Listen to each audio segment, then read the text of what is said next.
गरुड़ जी ने कहा है गरुड़ पुराण में कि हे दयानिधि, यमलोक कितना बड़ा है, कैसा है, किसके द्वारा बनाया गया है, वहाँ की सभा कैसी है, और उस सभा में यमराज किसके साथ बैठते हैं, और जिन धर्मों का आचरण करने के कारण वह धार्मिक पुरुष जिन धर्म मार्गों से धर्मराज के भवन में जाते हैं, उन धर्मों तथा मार्गों के विषय में भी आपको बताया गया है। और श्री कृष्ण भगवान ने कहा है, हे गरुण, धर्मराज का जो नगर नारद आदि मुनि के लिए भी अगम्य है, उसके विषय में बतलाता हूँ।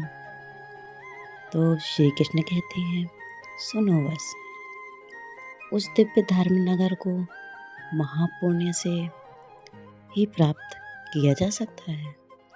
दक्षिण दिशा और नैऋत्य कोण के मध्य में वैवस्वत यम का जो नगर है, वह संपूर्ण नगर वज्र का बना हुआ है, दिव्य है और असुरों तथा देवताओं से अभेद्य है। वह चौकोर 4 द्वारों वाला ऊंची 4 दीवारों से घिरा हुआ है। 1000 योजन प्रमाण वाला भी कहा गया है।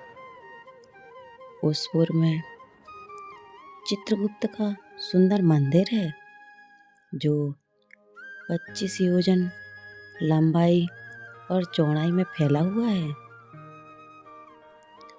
वहाँ आवागमन के लिए सैकड़ों गलियां हैं, और वह पताकाओं एवं ध्वजों से विभूषित है। वह विमान समूह से घिरा है और ज्ञानवादन से विनादित है। चित्र बनाने में निपुण चित्रकारों के द्वारा चित्रित है तथा देवताओं के शिल्पियों के उनका निर्माण किया गया है। वह विद्वानों और उपवनों से रमणीय है। नाना प्रकार के परिगण उसमें कलरव करते हैं तथा वह चारों ओर से गंधर्वों तथा अप्सराओं से घिरा हुआ है। उस सभा में अपने परम अद्भुत आसन पर स्थित चित्रगुप्त मनुष्य की आयु यथावत गणना करते हैं। वे मनुष्य के पाप और पुण्य का लेखा जोखा भी रखते हैं, और जिसने भी जो शुभ और अशुभ कर्म किया है, चित्रगुप्त की आज्ञा से उसे उन सब का भोग करना होता है। चित्रगुप्त के द्वारा घर के पूरब की ओर ज्वर का एक बड़ा विशाल घर है, और उनके घर के दक्षिण सूल लूता और विस्फोट के घर हैं तथा पश्चिम में कालपास अजीर्ण तथा अरुचि के घर हैं। चित्रगुप्त के घर के उत्तर की ओर राजरोग और पांडुरोग का घर है। ईशान कोण में सिर पीड़ा का और अग्निकोण में मूर्छा का घर है।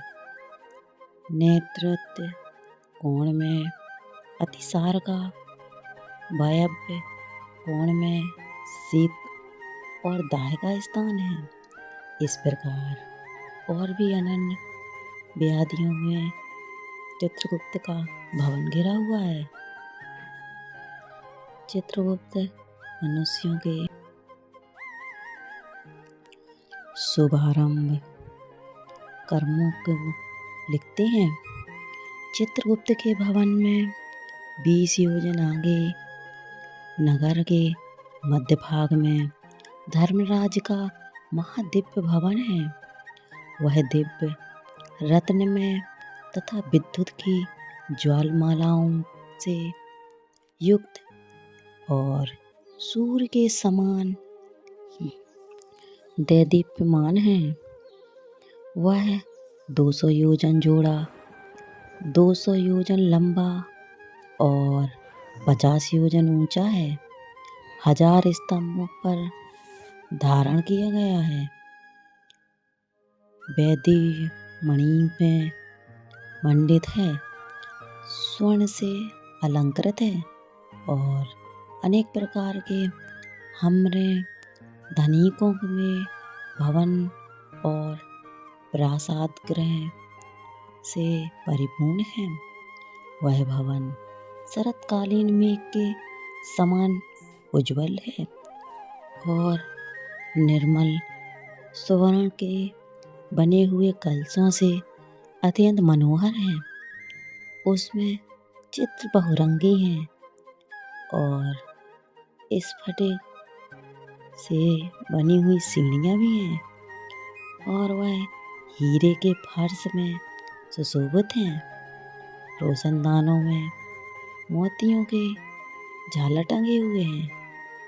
वह पताओं और ध्वजाओं में विभूषित घंटा और नगाड़ों से निनादित तथा स्वर्ण के बने हुए तोरणों से मंडित है और वह अनेक आश्रयों के परिपूर्ण और स्वर्ण निर्मित सैकड़ों किवाड़ों से युक्त है।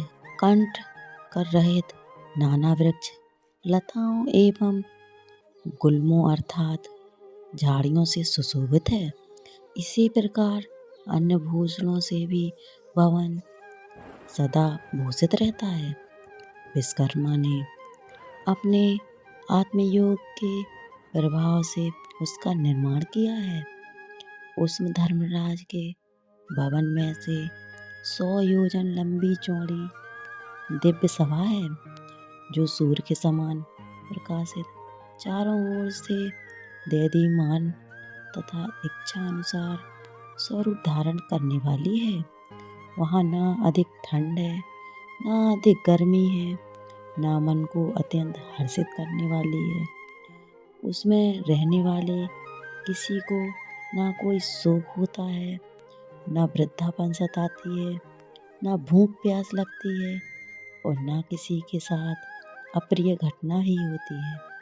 देवलोक और मनुष्य लोक में जितने काम्य विषय अभिलाषाएं हैं, वे सभी वहाँ उपलब्ध हैं। वहाँ सभी तरह के रसों से परिपूर्ण भक्ष्य और भोज्य सामग्रियाँ चारों ओर प्रचुर मात्रा में हैं।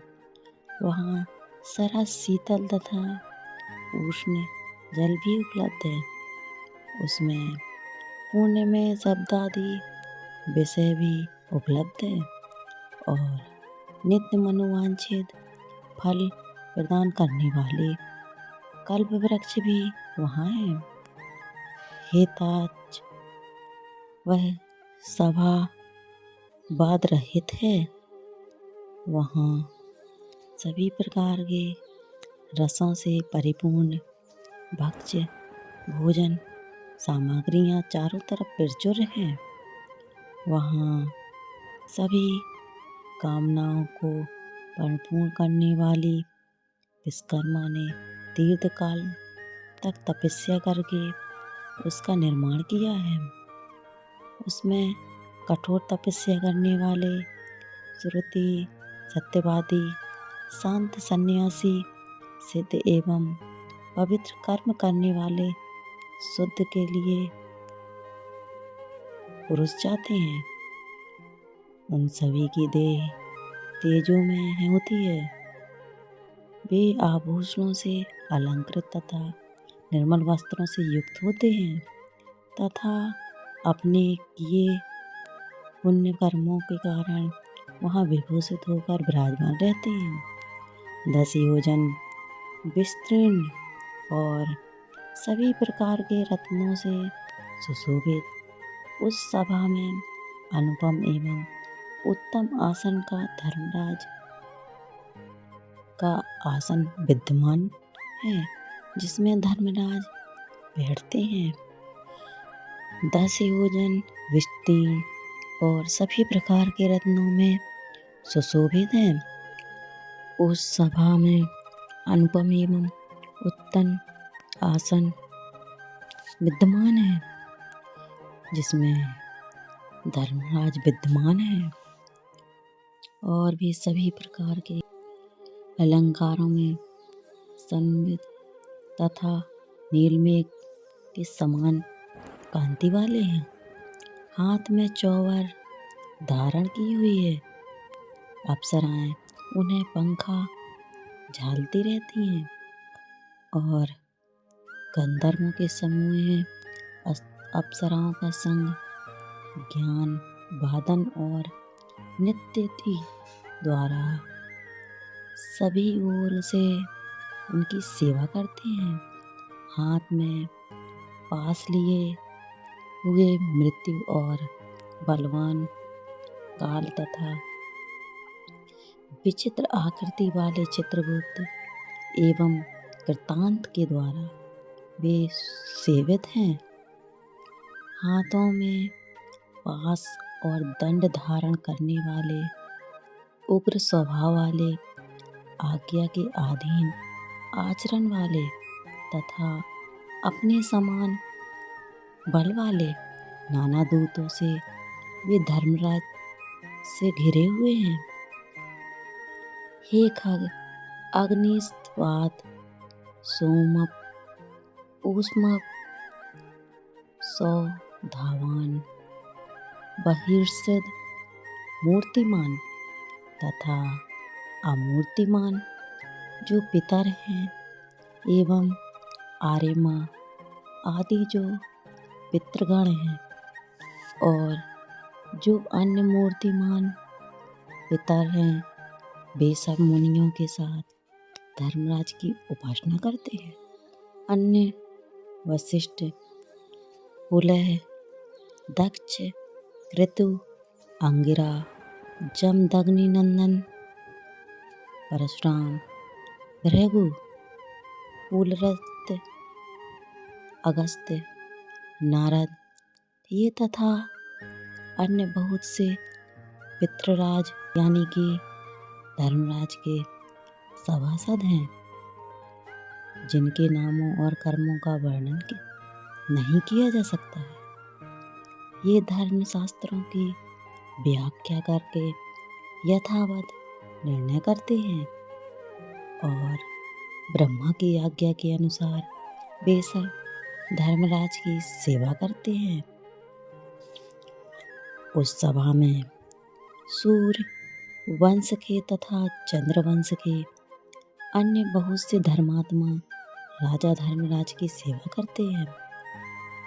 मनु, दिलीप, मानधाता, सगर, भगीरथ, अम्बरीश, अनरण्य, मृत्युकुंद, निशि, पृथु, यथाति, निहत, पुरु, दुष्यंत, शिवी, नल, भरत, शांतनु, पांडु तथा सहस्त्रार्जुन ये यशस्वी पुण्यात्मा राजर्षि और बहुत से प्रख्यात राजा बहुत से अश्वमेध यज्ञों का अनुष्ठान करने से के फलस्वरूप धर्मराज के सभाव्रत हुए हैं।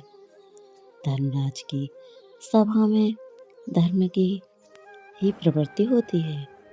ना वहाँ पश्चाताप है, ना झूठ बोला जाता है और ना किसी के प्रति मात्सर्य भाव रखता है।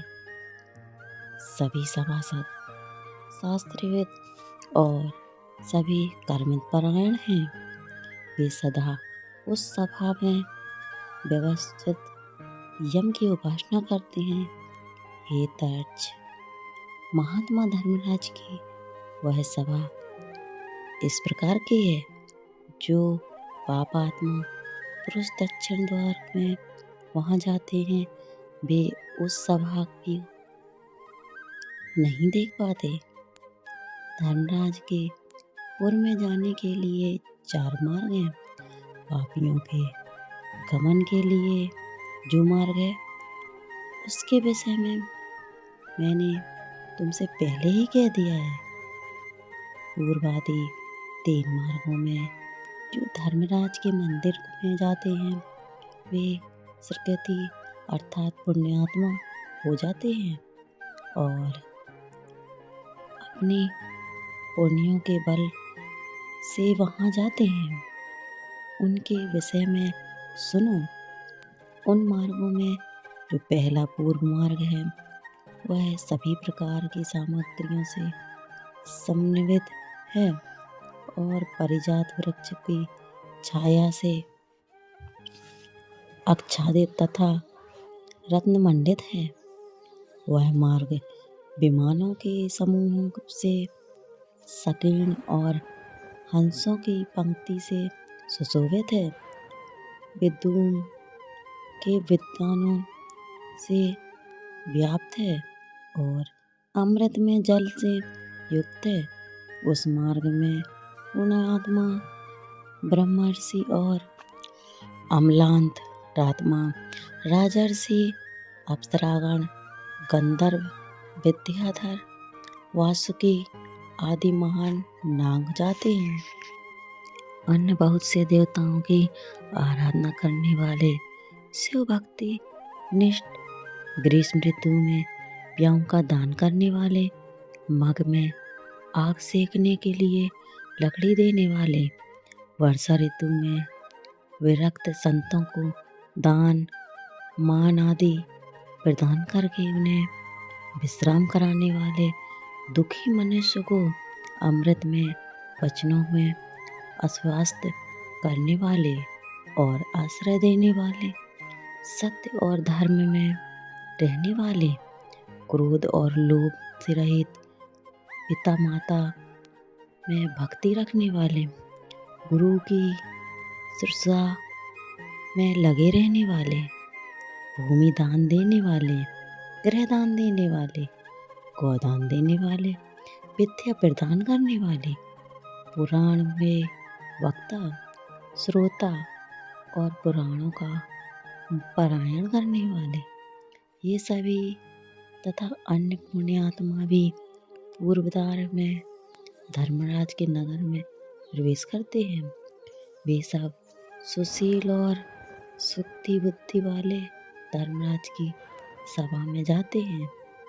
धर्मराज के नगर में जाने के लिए दूसरा उत्तर मार्ग है, जो सैकड़ों विशाल रथों में तथा शिवी का आदि नरयानों में से परिपूर्ण है।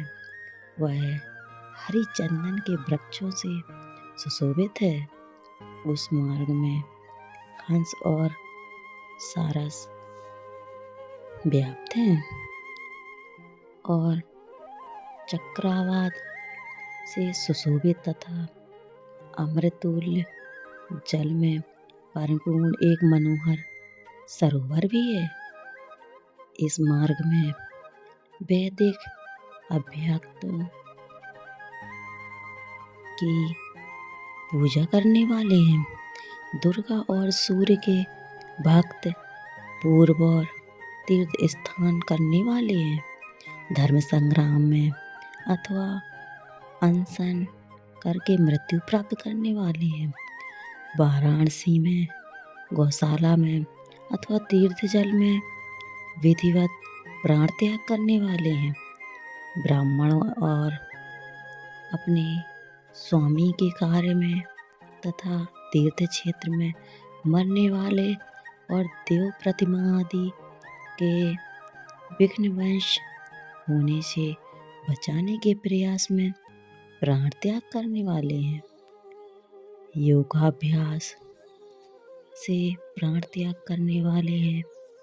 संपात्रों की पूजा करने वाले हैं तथा नित्य महादान देने वाले हैं। वे व्यक्ति उत्तर द्वार से धर्म सभा में जाते हैं। तीसरा पश्चिम का मार्ग है जो रत्नजटित भवनों से सुशोभित है। वह अमृतसर में सदा परिपूर्ण रहने वाली बावलियों को विराजित है। वह मार्ग ऐरावत कुल में उत्पन्न मंदोन्मत्त हाथियों से तथा उच्च शर्वा से उत्पन्न आश्रयों से भरा है। इस मार्ग में आत्म तत्ववेत्ता, सत्य शास्त्रों के परिचिंतक, भगवान विष्णु के अनन्य भक्त, गायत्री मंत्र का जप करने वाले, दूसरों की हिंसा, दूसरों के द्रव्य एवं दूसरों की निंदा से परायणमुख रहने वाले, अपनी पत्नी से संतुष्ट रहने वाले, संत अग्निहोत्री, वेद पाठी ब्राह्मण गमन करते हैं। ब्राह्मण व्रत का पालन करने वाले, वन ग्रंथ आश्रम के नियमों का पालन करने वाले, तेजस्वी संन्यास धर्म का पालन करने वाले और श्री चरण सन्यासी एवं मिट्टी के ढेले पत्थर और स्वर्ण को समान समझने वाले, ज्ञान एवं वैराग्य से संपन्न, सभी प्राणियों के हित साधन में निरत, शिव और विष्णु का व्रत करने वाले, सभी कर्मों को ब्रह्मा की संप्रीति करने वाले, देव ऋण, पितृ ऋण और ऋषि ऋण, इन तीनों ऋणों से विमुक्त, सदा पंचयज्ञ में निरत रहने वाले, पितरों का श्राद्ध देने वाले, समय से संध्या उपासन करने वाले, नीच की संगति से अलग रहने वाले, सत्य पुरुष की संगति में निष्ठा रखने वाले और इन तीनों ऋणों से विमुक्त, सदा पंचयज्ञ में निरत रहने वाले, ये सभी जीव अप्सराओं के समूह से युक्त श्रेष्ठ विमान में बैठकर अमृत पान करते हैं। वे धर्मराज के भवन में जाते हैं और उस भवन में पश्चिम द्वार में प्रविष्ट होकर धर्म सभा में पहुंच जाते हैं। उन्हें आया हुआ देखकर धर्मराज बार बार स्वागत संभाषण करते हैं, उन्हें उठकर अभ्युत्थान देते हैं और उनके सम्मुख जाते हैं। उस समय धर्मराज भगवान विष्णु के समान चतुर्भुज रूप में शंख चक्र गदा तथा खड्ग धारण करके पुण्य करने वाले जीवों के साथ स्नेहपूर्वक मित्रवत आचरण करते हैं। उन्हें बैठने के लिए सिंहासन देते हैं, नमस्कार करते हैं और पाद अर्थ आदि प्रदान करके चंदन नादिक पूजा सामग्रियों से उनकी पूजा करते हैं। तो यमराज कहते हैं, हे सभासदों, इस ज्ञानी को परम आदर पूर्वक नमस्कार कीजिए। यह हमारे मंडल का भेदन करके ब्रह्मलोक में जाएगा। हे विद्वानों, ये श्रेष्ठ और नरक की यातना से भयभीत रहने वाले पुण्यात्माओं, आप लोगों ने अपने पुण्य कर्मानुष्ठान से सुख प्रदान करने वाला देवत्व प्राप्त कर लिया है। दुर्लभ मनुष्य योनि प्राप्त करके जो नित्य वस्तु धर्म का साधन नहीं करता, वह घोर नरक में गिरता है। उससे बढ़कर अचेतन अज्ञानी और कौन है। अस्थिर शरीर से और अस्थिर धन आदि से कोई एक विद्यमान मनुष्य को स्थिर धर्म का सचयन करता है। इसलिए सभी प्रकार के प्रयत्नों को करके धर्म का संचय करना चाहिए। आप लोग सभी भोगों से परिपूर्ण पुण्य आत्माओं के स्थान स्वर्ग में जाएं। ऐसा धर्मराज का वचन सुनकर उन्हें और उनकी सभा को प्रणाम करके वे देवताओं द्वारा पूजित और मुनीश्वरों द्वारा स्तुत होकर विमान समूह से परम पद में जाते हैं और कुछ परम आदर के साथ धर्मराज की सभा में भी रह जाते हैं और वहाँ एक कल्प पर्यंत रहकर मनुष्य के लिए दुर्लभ भागों का उपभोग करके पुण्यात्मा पुरुष शेष पुरुषों के अनुसार पुण्य दर्शन वाले मनुष्य योनि में जन्म लेता है। इस लोक में वह महान धन संपन्न सर्वज्ञ तथा सभी शास्त्रों में पारंगत होता है और पुनः आत्मचिंतन के द्वारा परम गति को प्राप्त करता है। हे गरुड़, तुमने यमलोक के विषय में पूछा था, वह सब मैंने बता दिया। इसको भक्ति पूर्वक सुनने वाला व्यक्ति भी धर्मराज की सभा में जाता है। इस प्रकार गरुड़ पुराण के अंतर्गत सारे द्वार में धर्मराज निरूषण नामक 14 अध्याय को बताया गया है। तो भक्तजनों, मेरी यह वीडियो अच्छी लगी हो तो वीडियो को लाइक करें, शेयर करें, सब्सक्राइब करें और बेल आइकन को दबाना ना भूलें, ताकि इसी प्रकार की अच्छी जानकारी मैं आगे भी लेके आती रहूँगी। जय श्री कृष्ण दोस्तों।